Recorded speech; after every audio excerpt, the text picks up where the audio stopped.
Hi friends, welcome to pretty talks. മനസ്സിനെ കുറച്ചധികം സന്തോഷം തരുന്ന ഒരു വീഡിയോ ഞാൻ നിങ്ങൾക്ക് ഇപ്പോൾ കാണിച്ചു തരാം. നിങ്ങളിൽ പലരും ഇത് കണ്ടിട്ടുണ്ടാവും. എന്നാലും കാണാത്തവരെ ആരെങ്കിലും ഉണ്ടെങ്കിൽ ദാ ഈ വീഡിയോ ഒന്ന് കണ്ടു നോക്കൂ.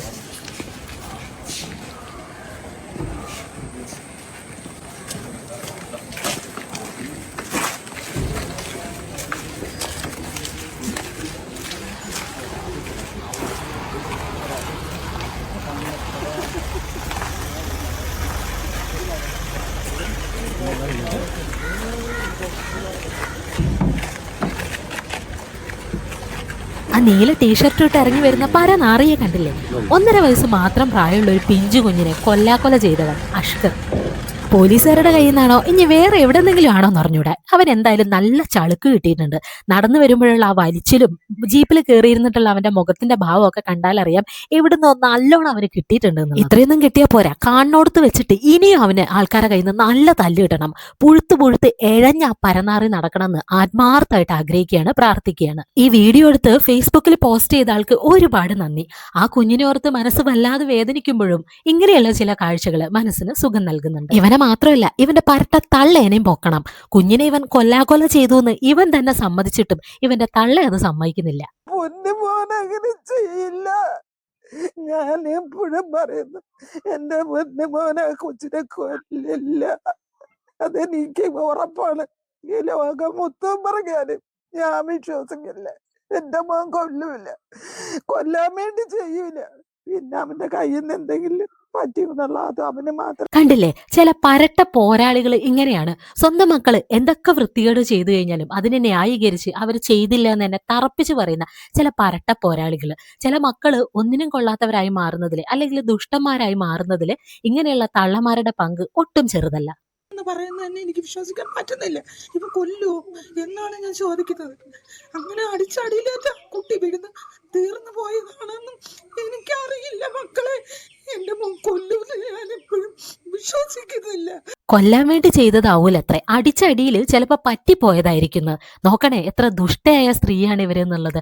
മകൻ ഇത്രയും കൊടും കുറ്റകൃത്യം, കൊടും ക്രൂരത ചെയ്തിട്ടും അതിനെ ഇവരെ ന്യായീകരിച്ചുകൊണ്ടിരിക്കുകയാണ് ഇപ്പോഴും.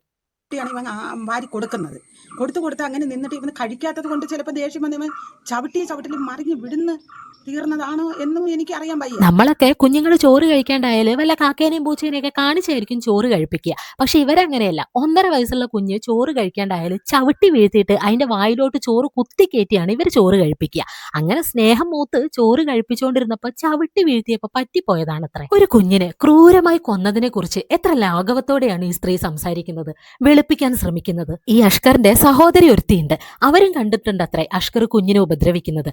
അവരും ലൈറ്റായിട്ടൊന്ന് വെളുപ്പിക്കാൻ ശ്രമിക്കുന്നുണ്ട്. നമുക്ക് അതൊന്ന് കണ്ടു നോക്കാം. ചെറുതായിട്ട് നുള്ളുന്ന ചെറുതിയ കമ്പ് ഉപയോഗിച്ച് അടിക്കുന്ന 1.5 വയസ്സുള്ള കുഞ്ഞിനെ പെരുമാറുന്ന രീതിയാണ് കേട്ടോ ഇവർ ഈ ലൈറ്റായിട്ട് കാണിച്ചിരുന്നത്. ഈ കുട്ടി അഷ്റഫ് അടിക്കാറുണ്ട് എന്ന് പറയുന്നത് ഈ 91 മുറിവുണ്ടാക്കുമ്പോൾ നിങ്ങൾ ഇതൊന്നും അറിയുന്നില്ല? കുട്ടിയെ കൂടുതലായിട്ട് അങ്ങനെ അടിക്കുന്നത് ഞങ്ങൾ കണ്ടിട്ടില്ല. നിങ്ങൾ 3 പേരും ഒന്നിച്ചായിരുന്നില്ല നെല്ലിക്കുന്നല്ല സ്ഥലത്ത്? ആ വാടക വീട്ടിൽ നിങ്ങൾ ഒന്നിച്ചല്ലായിരുന്നു താമസം? അതെ, ഈവൻ ചെറിയ നുള്ളു കൊടുക്കുന്നത് കണ്ടിട്ടുണ്ട്.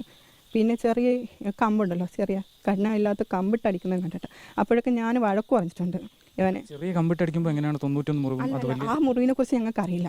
ഇത് കണ്ട കാര്യമല്ലേ ഞങ്ങൾക്ക് പറയാൻ കഴിയും. വഴക്ക് പറഞ്ഞിട്ടുണ്ട്, അങ്ങനെ ചെയ്യരുത്, കുഞ്ഞു കുട്ടിയാണ്, നീ പറയുന്ന കാര്യങ്ങൾ മനസ്സിലാക്കാനുള്ള പ്രായം അവനില്ല. ഒരു 3 വയസ്സോ 4 വയസ്സോ ആകുമ്പോൾ ചിലപ്പോൾ നീ പറയുന്ന മനസ്സിലാക്കും. അതുവരെ നിനക്ക് നോക്കാൻ ഇഷ്ടമില്ല എന്നുണ്ടെങ്കിൽ നീ അവളുടെ ആളുകൾക്ക് കൊടുക്കാൻ പറഞ്ഞിട്ടുണ്ടായിരുന്നു. ഞങ്ങളിങ്ങനെ ഞാനും ഉമ്മയൊക്കെ പറഞ്ഞിട്ടുണ്ട്. അങ്ങനെ പറഞ്ഞിട്ട് ഇവർ സംസാരിച്ചിട്ടുണ്ടായിരുന്നു. അവളെ കുട്ടിയുടെ അച്ഛൻ്റെ വീട്ടുകാരായിട്ട് സംസാരിച്ചിട്ടുണ്ടായിരുന്നു. അവർക്ക് കൊടുക്കാമെന്ന് പറഞ്ഞാൽ അവർ ഏറ്റെടുക്കാമെന്നും പറഞ്ഞായിരുന്നു. പിന്നീട് ഇവൾ അത് കൊടുത്തില്ല. എന്ത് കാരണമെന്ന് ഞങ്ങൾക്കറിയില്ല. ഇവൾ കൊടുക്കാന്ന് പറഞ്ഞു, കൊടുത്തില്ല. അവളാ കൊടുക്കാത്തത്, അവൾ കൊടുത്തിട്ടില്ല. കൊടുത്തിരുന്ന ഒരു പക്ഷേ കുട്ടി ഇപ്പോഴും ജീവനോടുണ്ടാവുമായിരുന്നു. അത് ഈ പെണ്ണുമ്പിള്ള പറഞ്ഞത് കാര്യമാണ്. നോക്കാൻ കഴിയില്ല എന്നായിരുന്നെങ്കിൽ അവർക്ക് ആ കുഞ്ഞിന്റെ അപ്പൂപ്പനോ അമ്മമ്മയോ ഏൽപ്പിച്ചാൽ മതിയായിരുന്നു. ഒന്നില്ലെങ്കിൽ വല്ല അനാഥാലയത്തിലെങ്കിലും കൊണ്ടു കൊടുത്താൽ മതിയായിരുന്നു. ഇന്നലെയും കൂടി ഒരു വാർത്തയുണ്ടായിരുന്നു, കോഴിക്കോട് ഒരു അനാഥാലയത്തിൽ ഒരു കുഞ്ഞിനെയും കൂടി കിട്ടിയിട്ടുണ്ട് എന്നുള്ളത്. പിന്നെ ഒരു 4-5 ദിവസമൊക്കെ കഴിഞ്ഞപ്പോൾ ഇവനെ കാണുമ്പോൾ കരയണുണ്ടായിരുന്നു.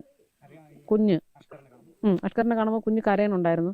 അപ്പോൾ ഞാൻ അമ്മയോട് പറഞ്ഞു, അമ്മ അപ്പിയെ ഉപദ്രവിക്കുകയല്ലേ ചെയ്യുന്നുണ്ട്, അവനെ കാണുമ്പോൾ കരയണത് എന്ത്, നിങ്ങളൊന്ന് ശ്രദ്ധിച്ചോളണം.